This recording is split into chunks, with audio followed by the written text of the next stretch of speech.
11 y 11 minutos y con 17 grados hay de temperatura.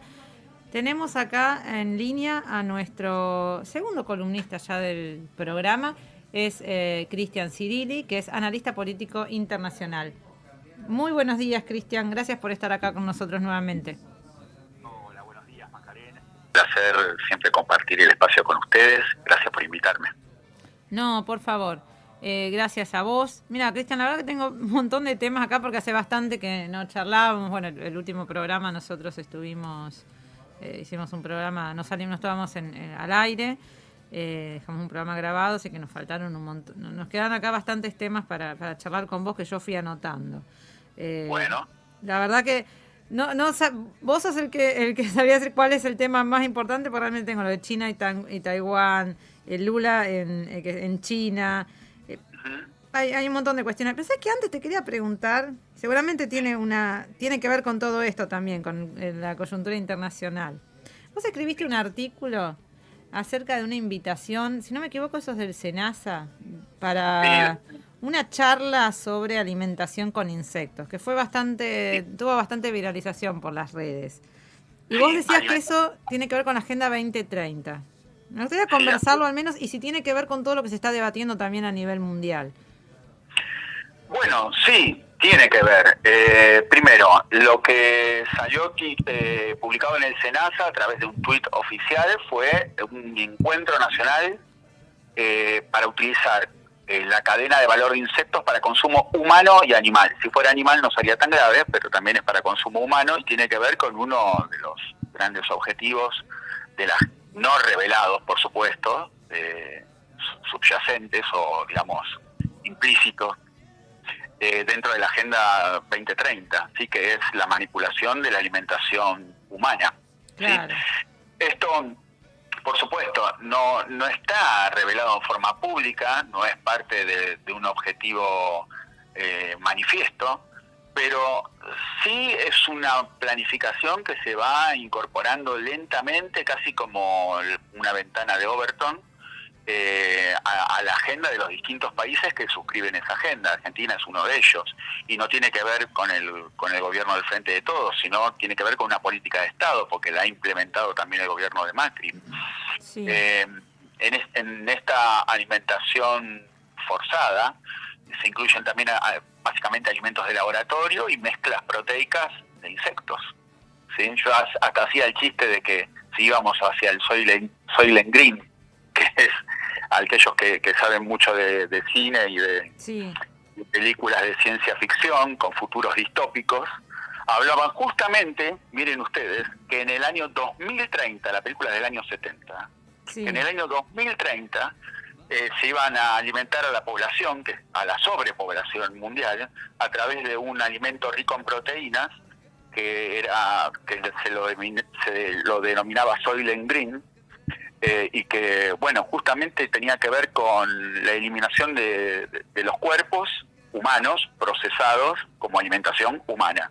Casi como lo de la vaca, como lo del síndrome de la vaca loca, que alimentaban a vacas con restos de vacas. Claro. Bueno, aplicado a la alimentación humana. Si bien esto es ciencia ficción, claramente nos vamos acercando cada vez más a este tipo de políticas. Sí, por ahí hay una como una campaña también de esto de que comer carne es malo, de que el tema de los gases de las vacas, como que es algo nocivo. Pero en verdad lo que quieren llegar es que carne coman los ricos nada más, o sea, que sea un alimento privativo para una élite y los demás, bueno, coman lo que haya, o sea. Bueno, sí, hay como una especie de reserva alimentaria para ciertas clases o ciertas élites o ciertos grupos privilegiados, y se reserva otro tipo de alimentación para los que no se consideran así, los que no entran dentro de esa clase privilegiada. ¿Sí? Incluso se hablaba mucho también de una manera de incentivar lo que es el veganismo, pero también la dieta vegana en sí es cara, no es tampoco, si vos hoy que te dices quiero ser vegano, no es tan sencillo, no es tan fácil. Sí, también, bueno, inclusive, si bien hay personas que se rigen por el veganismo o tienen una dieta vegana por una cuestión de Ética, sí, sí. solidaridad con el maltrato animal o por una cuestión a veces hasta religiosa o Sí. filosófica, también es cierto que hay una campaña que tiene que ver con el impacto climático de las granjas animales, ¿sí? Que yo creo que sí, evidentemente lo tiene, pero no sé, no estoy seguro, por lo menos. No estoy seguro, habría que analizarlo, si tienen un impacto tan significativo. Pero bueno, muchos también, por supuesto, abrazan el veganismo como una forma de aporte hacia las políticas climáticas, sí. Las políticas con una buena intención, por supuesto. No, es que en verdad todo lo que implica, el otro día lo hablábamos con Fausto Frank, que es, también es periodista internacional, que es director de Contrainfo. Estábamos hablando de la Agenda 2030 y bueno, él lo que nos explicaba es que todo lo que es Agenda 2030 en realidad viene con buena intención. O sea, uno cuando lee los objetivos de la Agenda 2030 parecen buenas intenciones, no es que te dicen algo malo o va a pasar algo malo. Es cuidado del medio ambiente. No, claro que no. Todos son. Nadie pondría un objetivo que implique una prohibición o una restricción de tu nivel de vida. Todo tiene que ver con objetivos, digamos, loables, digamos, que a vos te impulsen ir hacia ellos. Los objetivos declarados son loables. Sin embargo, hay como una especie de agenda secreta, subrepticia, que va ligado hacia otros lugares. Y esta agenda, más allá de las acusaciones de conspiranoia, que te soy sincero, yo también muchas veces lo reviso porque no sé si es una presunción mía o si son datos ciertos de la realidad. Entonces muchas veces uno revisa todas estas cosas. Claro, o sea que soy muy perseguido, decir, a mí me pasa también, ¿no será que yo soy muy desconfiada? Porque uno no quiere dejarse guiar por quiere ser lo más ecuánime posible, digamos. Entonces, pero sí, hay una serie de situaciones, de políticas de Estado, porque si uno dice, bueno, es una ONG la que lo promueve, bueno, está bien, está en todo su derecho, hay ONG de casi todo en este mundo. La temática que quieras elegir, hay una ONG que la soporta y la apoya. Ahora bien, cuando eso pasa de la ONG a una política de Estado, y esas ONG son financistas del Estado, ponen cantidad de dinero para apoyar ese tipo de políticas, y ese tipo de políticas ya directamente se articulan o en leyes, o en normativas, o en marcos normativos, y fomentan un cambio cultural, entonces ya ahí no existe tanta conspiranoia, uno ya lo puede palpar. Ya están financiando esto porque es beneficio para tales intereses. Claro, y es más, cuando ese tipo de políticas que son globales o internacionales, porque en realidad no se aplican a todo el globo, hay estados que la resisten. Ahí viene la cuestión, ¿no? Atraviesan las estructuras políticas del propio país. O sea, en nuestro país hay políticas de Estado globales, que no son intereses nacionales, son intereses globales, que transversalizan tanto el peronismo como el antiperonismo, como la izquierda, como la derecha. O sea, vulneran todo tipo de dicotomías. Mirá. Las transversalizan directamente. Son como instituciones que directamente atraviesan el discurso político. Para visualizarlo, cuando fue el debate sobre el aborto legal y uno veía en una foto personas, no sé, frente de todos, de la izquierda estaban los diputados de izquierda con Lipovetsky, por ejemplo, la otra diputada, no me sale el nombre, los Penatas, que gritaba y uno ve, si Estados Unidos es la misma causa, y vos decís, con el pañuelo verde, Y más allá de que uno, de la postura tenga cada uno estar a favor o en contra, pero digo, eso ahí ya son cuestiones que llaman la atención, como decir, están todos unidos en esta causa y esta causa es una causa realmente nacional, es una necesidad nacional o es una... Y ahí te empezás a investigar a ver quién financia esto, quién está, quién tiene interés en la aprobación de esta ley, Bueno, y ahí empezás a atar caos y bueno. Open Society de la Fundación Soros fue el gran impulsor de la ley del aborto en la Argentina. El que no lo quiera ver es porque se tapa los ojos. Es así.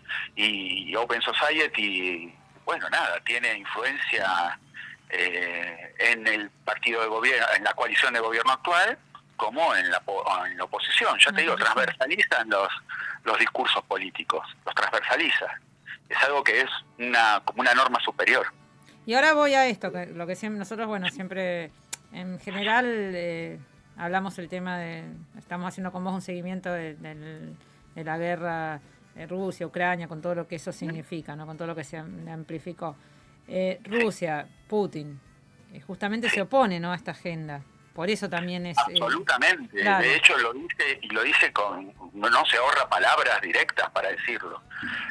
Putin siempre se refiere a los pseudo valores de Occidente, a la imposición de los pseudovalores, habla de las élites occidentales y los apunta directamente con el dedo. De hecho, se sienten bastante aludidos en las reuniones del grupo de Davos, en el Foro Económico Mundial. El propio Soros habló de que Putin y Xi Jinping ambos eran amenazas para, dijo exactamente estas palabras, nuestra civilización occidental, la suya. ¿Sí? O sea, ningún empresario ruso, ninguno de los oligarcas rusos, como les gusta decir a Occidente, de que cuando es un multimillonario occidental no es un oligarca, es solamente cuando es ruso. No es ruso. Sí, esto de la creación del discurso también es algo importante dentro del Foro de Davos, la creación de una narrativa. ¿Sí? Bueno, nada, ninguno de ellos estaba invitado al Foro de Davos, ninguno. Entonces te das cuenta que también este reacomodamiento de las relaciones de poder internacionales, esta nueva estructura naciente, también tiene un tema conceptual valorativo. Sí, también hay una puja de valores en el medio. ¿Qué es lo más importante? No lo sé. Yo creo que tiene que ver como un gran menjunje, es todo una gran cosa, una gran ensalada, por decirlo así mal y pronto, de temas económicos, de temas de científicos, de temas de valores éticos y morales, de temas de ordenamiento político. O sea, está todo puesto en juego y en jaque a la vez en esta situación geopolítica. Claro, son cuestiones políticas, económicas, sociales y la parte cultural también, esto que estamos hablando. Culturales, claro, porque no se puede realizar ningún cambio político sin un cambio cultural y social que lo acompañe. No, es imposible. Mirá lo que está pasando hoy en Francia, por ejemplo, donde la sociedad se resiste a sí, justo te iba a hablar de Macron, te iba a hablar justo de que también escribiste un artículo. Sí. Bueno, Macron hizo hace una semana atrás aproximadamente una visita a China. Sí. Es la primera visita de un mandatario europeo a China. El primero fue Olaf Scholz, luego fue el presidente español. Y bueno, por calibre económico es importante la de Macron, porque aparte fue acompañado por la presidenta de la Comisión Europea, Ursula von der Leyen. Sí. Fue a Beijing.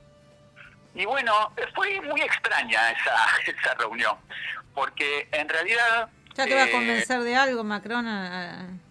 Claro, primero Macron fue un poco como emisario, ¿no? De la Unión Europea, a la vez de los Estados Unidos, sobre que China debería, restar el apoyo, que es básicamente político y económico, a Rusia, a los esfuerzos rusos, básicamente de forma un poco tras bambalinas, un poco disfrazada, le dijo como que China debería bajarse del lado occidental, soltarle la mano a Rusia, y restarle todo tipo de esfuerzos para que Rusia prosiga la guerra en Ucrania, ¿sí? Es obvio que Rusia no podría seguir la guerra en Ucrania, que en realidad es una guerra contra la OTAN, no es una guerra contra Ucrania, claro. sin el apoyo económico chino, que se ha convertido en el mayor comprador de sus recursos energéticos, y aparte el apoyo político chino. No nos olvidemos que China se negó a que cancelaran a Rusia del G20 y del Consejo de Seguridad. Y aparte, ni siquiera se le movió un pelo con el tema de la Corte Penal Internacional. Claro, hay una unión muy consolidada, me parece, como que para que pueda ir Macron a hacer algo ahí, me parece, ¿no? Entonces, cuando Macron planteó esto, la verdad que los chinos... la respuesta china fue muy a la China, que fue como muy tangencial. Porque lo que respondieron los chinos, te lo digo en pocas palabras, fue que en realidad China estaba dispuesta a hacer esfuerzos como mediadora, de hecho presentó un plan de paz, de un tema bilateral. Esta es la palabra fundamental que emplearon los chinos. Se necesita un acuerdo político bilateral. Eso es lo que dijo Xi Jinping. O sea, esto es un tema entre Ucrania y Rusia. No entre ustedes, o sea, Occidente, Unión Europea, Estados Unidos, Reino Unido y Rusia. Claro. Nosotros estamos dispuestos a mediar entre dos países. Sí, pero le está diciendo de forma socavada que Occidente es uno de los generadores y alimentadores de esta guerra, que no se termina justamente por la acción occidental, lo cual es algo evidente, porque hubo 5 rondas de negociaciones. La primera de ellas, a 4 días de comenzada la operación militar especial. El 24 de febrero del 2022 empezó la operación. El 28 hubo, a pedido ucraniano, una ronda para firmar una paz, un acuerdo, una tregua o un armisticio, lo que fuera, ¿sí? Pero para detener los combates. Esa ronda fue boicoteada por la presión anglo-estadounidense, ¿sí? Claro. De hecho, uno de los negociadores, Denis Kureyev, fue asesinado un día después.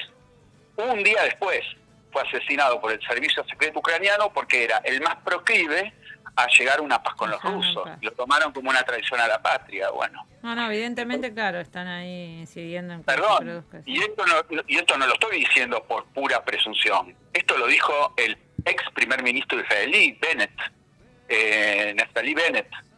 Lo reconoció y dijo que en reuniones que había tenido con el presidente Putin, él había reconocido que había sido la mano de anglo-estadounidense la que había frenado los distintos procesos de paz.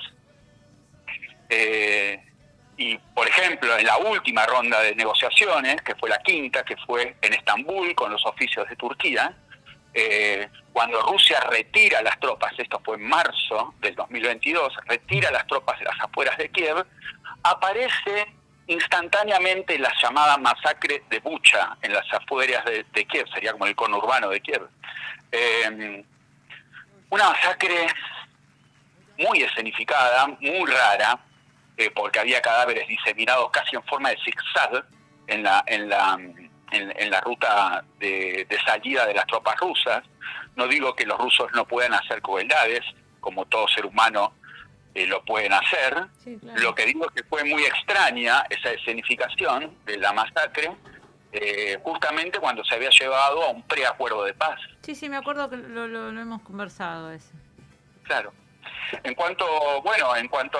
Volviendo al tema Macron, cuando Macron empezó a hablar se olvidó de eso y vio que no tenía ninguna forma de imponer ese pedido a los chinos y empezó a hablar de acuerdos comerciales, bueno, ahí sí los chinos se sentaron a conversar. De hecho, llegaron a ciertos acuerdos comerciales. Uno de ellos fue con la empresa... De hecho, Macron fue con un grupo bastante importante de empresarios franceses. Y esto no es casualidad. Francia está, como todos los países europeos, está soportando las consecuencias de las sanciones occidentales hacia Rusia, que han vuelto en forma de boomerang. Sí, es una situación muy compleja, Macron.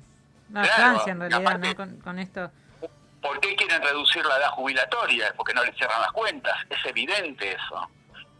Es evidente. Pero cómo el pueblo se resiste, ¿no? Eso también. Bueno, se ha disparado, el pueblo se ha resistido. Francia siempre es París, básicamente. París. Siempre ha sido el termómetro social de Europa. Sí. Los franceses tienen casi te diría una tradición desde la Revolución Francesa, sí, de salir a las calles y expresarse de una manera violenta directamente, sí, ante lo que ellos suponen que es una injusticia o una cercenación de derechos. Entonces, yo esto ya lo había advertido hace bastante tiempo, hace como varios meses, que dije, esto va a empezar en París, porque sí, hay una tradición francesa en la protesta social y en la sindicalización también. No nos olvidemos, los chalecos amarillos aparecieron ahí hace 2 años. Amarillos. Sí. Claro.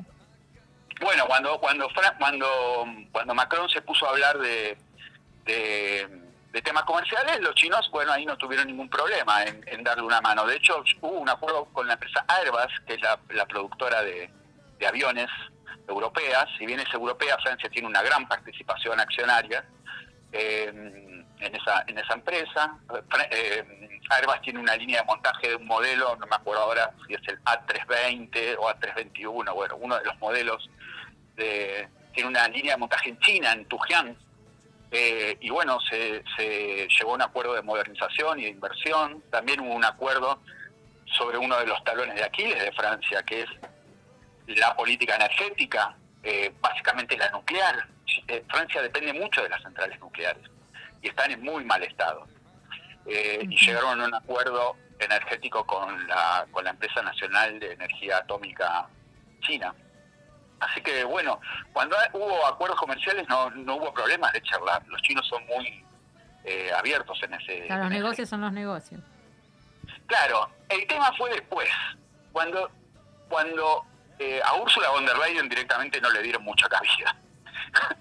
Saben a quién representa. Directamente los chinos prácticamente no le dieron cabida, no le dieron ninguna entidad. Pero a Macron sí le dieron entidad, por lo menos en algún aspecto. O sea, no le soltaron la mano. Y yo creo que es una política inteligente de los chinos, porque ven allí alguna especie de pseudo rebeldía, digamos, ¿sí? Uh-huh. No nos olvidemos, Francia tiene también una tradición bastante independentista. Francia fue el único país que se salió de la OTAN en un momento, con Charles de Gaulle. Le costó 4 atentados contra su vida a Charles de Gaulle salirse de la OTAN. Sí.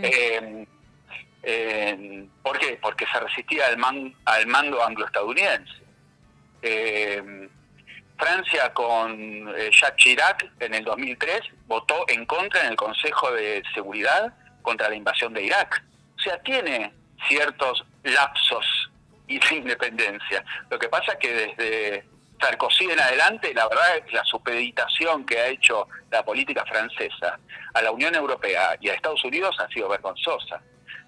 Macron también representa eso. Claro, y esto lo saben bien los franceses. Sí. Esto lo saben bien los franceses. No nos olvidemos que también el nacionalismo francés, al mando de Le Pen padre, Le Pen hija, cada vez gana más adeptos. Empezó con un porcentaje bajo y en las últimas elecciones prácticamente estaba en paridad. Entonces Macron también ve ese peligro. Y cuando vino en el avión desde Beijing hacia París, empezó a hacer unas declaraciones sorprendentes, porque habló de que Francia debería evaluar la extraterritorialidad del dólar. Habló de que en el tema de Taiwán, la Unión Europea, él dice Europa, pero cuando dice Europa está hablando de Francia. Sí. Dijo que Europa no debería incorporarse como vasallo, utilizó esa palabra, como vasallo de Estados Unidos en el asunto de Taiwán, y que no debería seguir automáticamente una política de apoyo. O sea, hizo declaraciones importantes. Ahora bien, del dicho al hecho hay un largo trecho, como dice como dice el dicho, valga la redundancia. Entonces, ¿qué ocurre? Francia sigue siendo parte de la OTAN, Francia sigue siendo parte de la Unión Europea, y eso es un encorsetamiento poderoso. La Unión Europea es un superestado, hay que avasalla la soberanía, ni hablar la OTAN. Entonces, la verdad es que está bien todas estas declaraciones, son un signo esperanzador para Francia, pero no sé en qué medida lo podría llevar a cabo. Claro, Habría que verlo. Sí, lo va a poder hacer. Acá mi compañero Carlos te quiere hacer una pregunta. Cristian, buenos días. Hola, ¿cómo estás, Carlos? Finlandia, ¿qué ahora agregarse ahí a la OTAN? ¿Qué papel juega ahí? Bueno, Finlandia, bajo la primera ministra Sanna Marin, ha hecho algo, te diría, imperdonable para los ciudadanos finlandeses, que es quebrar la neutralidad histórica de la Guerra Fría. Finlandia, tanto como Austria, eran puestos como ejemplos de lo que era una convivencia entre Occidente y Oriente. Y Sanna Marin, que es evidentemente una atlantista de primera hora, ahora no fue reelegida, pero ya dejó ese huevo de la serpiente, Sí. Ha inclinado a Finlandia dentro de la OTAN, y no nos olvidemos de esto. Finlandia tiene la frontera más grande de todos los países de Europa, más larga, perdón, de todos los países de Europa, creo que son unos 1.300 kilómetros, que limita con Rusia. Finlandia, yo tuve la suerte de estar en ambos países y de pasar por la frontera entre Finlandia y Rusia. No estaba ni siquiera militarizada la frontera, eran agentes civiles, los de aduana, no había ningún problema, y los trámites te lo hacían arriba del tren. Yo creo que esto va a afectar la vida de dos países que son vecinos y que tienen una frontera amplia. ¿Por qué hicieron esto? Bueno, hay muchos gobiernos de los denominados progresistas en Europa que son proatlantistas. No sé si fueron infiltrados o si realmente es un tema de voluntad propia, pero que ven a Rusia como una amenaza a sus estilos de vida, a sus valores occidentales, y bueno, adoptan esa decisión de sumarse a la anglófera vía OTAN. La invasión o la operación militar especial, como quieran llamarla, de Rusia en Ucrania ha provocado en algunos países limítrofes, a pesar de que no hubo ningún movimiento hostil por parte de Rusia, ni mucho menos, ha provocado una especie de psicosis en algunas sociedades, obviamente muy incrementada por la más media, ¿sí? Muy incrementada por la más media, porque no es que vos salís a la calle en la frontera en Helsinki y ves más allá del horizonte ves una columna de tanques rusos, no existe eso. Pero bueno, ha provocado esto, lo mismo en Suecia. Suecia ya de por sí siempre tuvo maniobras militares conjuntas con la OTAN. Suecia todavía no ingresó igual. Sí tiene el problema con Turquía, sí, por el asunto del Kurdistán. Pero bueno, para mí Finlandia ha tomado una mala decisión, me lo han dicho inclusive algunos ciudadanos finlandeses con los que tuve oportunidad de hablar, que no están contentos con esa decisión. Fue una decisión bastante inconsulta o manipulada a través de consulta. Y bueno, es una pena, porque en realidad si hay algo que esto favorece es al complejo militar industrial estadounidense, que ahora va a sumar a un cliente más de sus productos, con un presupuesto de defensa de 2 puntos del PBI. El PBI finlandés es interesante, porque tiene una baja población y una economía muy desarrollada. Sí. Entonces, bueno, es un cliente más que se suma. Y un dolor de cabeza para la defensa rusa, ¿no? Habitantes tiene 5 millones, ¿no? ¿Cómo? Habitantes tiene 5 millones, más o menos. Sí, aproximadamente entre 5 y 6 millones, no sé ahora la cifra exacta, pero es muy baja densidad. Poca población. Y una curiosidad, ¿qué produce Finlandia? ¿Cómo? ¿Qué produce Finlandia que le ofrezca al mundo? No, bueno, Finlandia es un gran productor de maderas, de papel. No, acordate la empresa finesa que está acá en el río Uruguay, que tuvo problemas que creó problemas con Argentina y Uruguay, ¿sí? En la época de Néstor Kirchner. Ay, ¿Se sí, acuerdan? me acuerdo de las pasteras. papeleras, sí. Era finesa la empresa. Las papeleras, sí. La papelera, el asunto de las papeleras del río Uruguay, bueno, la empresa, no me acuerdo ahora el nombre exactamente, pero era Ay, no, finesa. yo tampoco no me acuerdo. Cristian. Bueno, también tiene un grado importante de avance tecnológico. Nokia, por ejemplo, era finlandesa. Mira. ¿Sí? Cristian, te consulto, por la verdad que así como sabes de política internacional, también estás analizando la coyuntura local. ¿Cómo ves cómo estás viendo el panorama electoral? ¿Pensás que hay algún tipo de cuestionamiento en cómo vamos o sea, cuál va a ser nuestro lugar en este mundo que se está debatiendo, en estas hegemonías que se están debatiendo? ¿Hay algún espacio político que represente algo diferente o el único camino es la sumisión a los Estados Unidos con la injerencia que tiene Estados Unidos últimamente en nuestro territorio? ¿Cómo lo ves a eso? Bueno, siempre dije, creo que los dije aquí en este espacio de la radio, que Argentina es un territorio en disputa global. Sí. Es un territorio en disputa. Creo que hay 3 por lo menos territorios en disputas muy salientes, muy evidentes, que son Argentina, Brasil y la India. El Lula está en China ahora. O no sé Lula en este momento está en China. Creo que ya volvió. Ya volvió, pero creo estuvo que en China. 14. Sí, Claro. estuvo en China. Sí, donde tuvo un recibimiento espectacular. Si querés, después hablamos de eso un poquito. Dale.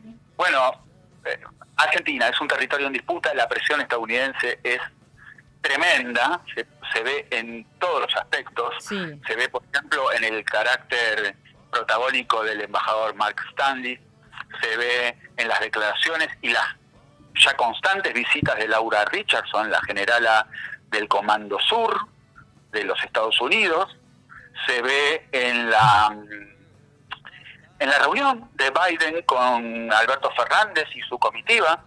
Sí. Que está bien, desde Argentina podemos decir que nosotros la pedimos, pero en realidad yo creo que eso fue un pedido de Biden. Se ve en las presiones que hace Estados Unidos. Por ejemplo, hace poco vino el director sería como la Comisión Atómica Estadounidense. No sé si todavía está en Argentina o ya se fue, pero hace poco que vino, hace unos días. Hay una gran presión para que Argentina no fabrique la central atómica Atucha 3, que iba a ser con tecnología china. Sí. Una gran presión. Hay una gran presión, por ejemplo, para que Argentina no compre cazabombarderos JF-17 de fabricación china y los monte en la FADEA de Córdoba. Una enorme presión. De hecho, Estados Unidos por primera vez hace una contraoferta de aviones usados de origen estadounidense, F-16, ex Fuerza Aérea de Dinamarca, 40 años de uso tienen. Pero bueno, lo pone eso como para fingir una contraoferta. Sí, en realidad sí. Lo que quiere es impedir que tecnología china y una matriz defensiva basada en productos chinos intervenga en la Argentina, se instale en la Argentina, y es más, se instale en la planta de fabricación de Córdoba de la Argentina. Y así todo, o sea, no lo niegan, Estados Unidos ve Lo dicen abiertamente. ve las inversiones chinas como una intromisión geopolítica. Entonces ha planteado toda una serie de presiones políticas y económicas a través del FMI, que es la gran carta geopolítica de los Estados Unidos en Argentina. No es casual que vulnerando sus propios estatutos nos hayan prestado 45.000 millones de dólares. No es casual. Es un préstamo récord en el FMI, récord, prácticamente tiene el 50% de la cartera de deuda argentina. Es una locura. Fue una especie de caballo de Troya para imponer cláusulas de tipo geopolítico e impedir todo tipo de desarrollo industrial argentino apalancado en inversiones y financiamiento chino. Entonces, en definitiva, Claro, dicho nosotros vamos a esto, votar próximamente, que tenemos que votar. dicho todo esto, Claro. Y no nos olvidemos, Mark Stanley habló de una coalición en el Consejo de las Américas, Council of America. Sí. Habló mirándolo a Massa y mirándolo a Larreta y dijo, ¿por qué se pelean entre ustedes? Hagan una coalición. Me hace recordar mucho a la coalición alemana que sacó Angela Merkel de la Cancillería. La coalición alemana, donde los dos protagonistas básicos son Scholz del Partido Socialdemócrata y Annalena Baerbock, la verdadera canciller de los Verdes. Bueno, mirá esa coalición, decime si ha tenido alguna medida soberana para Alemania o si se ha subordinado genuflectamente a los intereses norteamericanos. Bueno, eso es lo que está planteando Stanley acá en la Argentina. Esto es lo que está planteando Stanley, una coalición amoldada a los intereses estadounidenses. El tipo hace su trabajo, nadie lo puede negar. O sea, el tema es cómo nosotros nos paramos ante ese tipo de situaciones. Veremos, la verdad no sé, todavía no hay candidaturas excepto en la oposición, hay precandidaturas. De Bullrich y de Horacio Larreta, que bueno. Sí, sin palabras. ¿Sabes lo que me da la sensación a mí, hablando así con mucha sinceridad? Me da la sensación de que lo que se va a jugar en las próximas elecciones son matices, no políticas o geopolíticas. Se va a jugar matices, diferencias de matices. Que los matices son importantes, sí, también son importantes, pero en definitiva son matices. Nadie tiene un programa de desarrollo nacional. Yo no lo veo, por lo menos. Ojalá me lo desmientan. Pero yo no lo veo en las candidaturas actuales o en las posibles candidaturas del Frente de Todos. Así que bueno, nada, está muy difícil.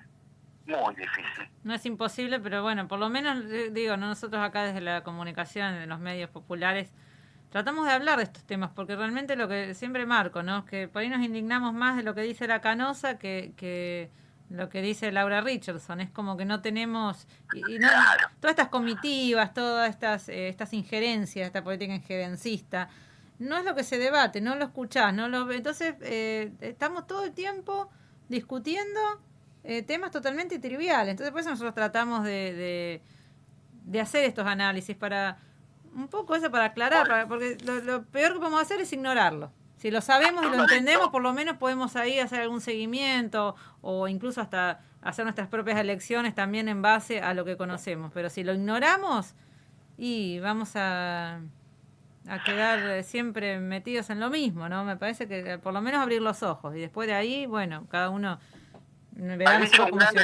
¿Cuánto tiempo de aire ha tenido Laura Di Marco y Viviana Canosa respecto de la barrabasada que hicieron al meterse con la salud de la hija de la vicepresidenta?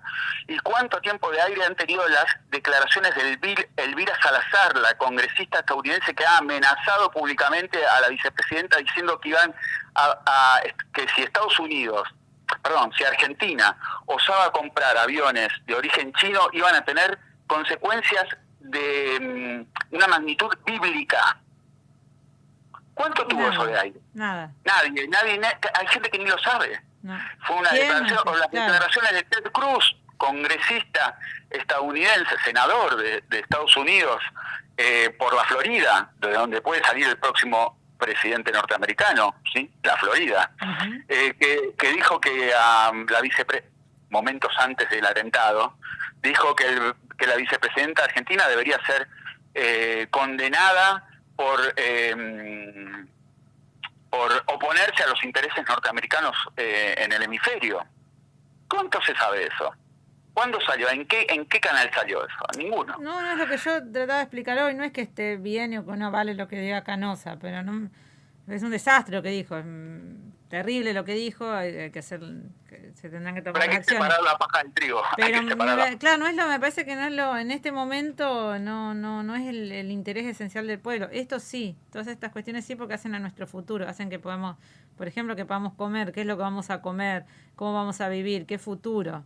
Tenemos que... Nuestro futuro depende de eso, ¿no? Porque nuestras futuras generaciones también dependen de esto. Si van a vivir en un país colonial o van a vivir en un país independiente, soberano. Absolutamente es así. Sí, es así.